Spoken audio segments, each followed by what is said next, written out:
पर पहलगाम में जब हमारे बहनों का सिंदूर पोंछने की नापाक कोशिश की गई, तो उसके बाद जिस प्रकार से प्रधानमंत्री जी ने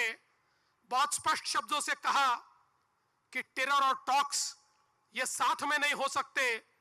और हमारी सेना को एक प्रकार से खुली छूट दी, तो भारत की सेना ने पाकिस्तान के अंदर घुसकर सारे के सारे टारगेट समाप्त कर दिए। पाकिस्तान कुछ नहीं कर पाया। और एक प्रकार से ऑपरेशन सिंदूर के माध्यम से भारत की ताकत, भारत की क्षमता ये दुनिया ने देखी, और आज दुनिया ये मानती है कि भारत एक बदला हुआ देश है, भारत एक मजबूत देश है।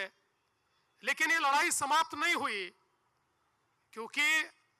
अब पाकिस्तान जैसा देश ये जानता है कि सीधी लड़ाई में भारत को हम पराजित नहीं कर सकते। इसलिए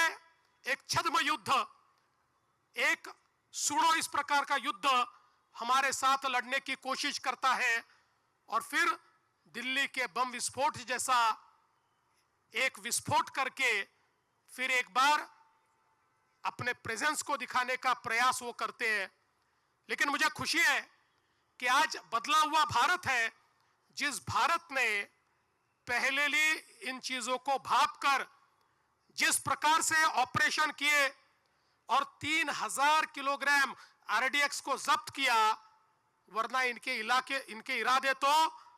भारत के हर कोने में इसी प्रकार से बम विस्फोट करने के थे, और मुंबई सहित कई हमारे देश के शहर इनके टारगेट पर थे। लेकिन जब भारत की हमारी एजेंसीज ने इसको भांप लिया और उन पर सीधे हमला बोला, तो दिल्ली में उन्होंने एक विस्फोट करके अपने प्रेजेंस को दिखाया। और इसीलिए हम ये कहना चाहते हैं कि खतरा लगातार जारी है, क्योंकि अब पाकिस्तान जानता है हमसे लड़ नहीं सकता, तो इस प्रकार से कोई ना कोई घटना करके और पूरे विश्व में अपने प्रेजेंस को दिखाने का काम और भारत के खिलाफ इस प्रकार से साजिश करने का काम वो करते रहेंगे। और इसीलिए मैं कहना चाहता हूं, हम सभी को अलर्ट होना पड़ेगा, सजग होना पड़ेगा। सभी को देश के आंख के रूप में, देश के कान के रूप में काम करना होगा, और देश की जबान में हमको बोलना पड़ेगा। उसी इरादे से आज का एक कार्यक्रम यहां पर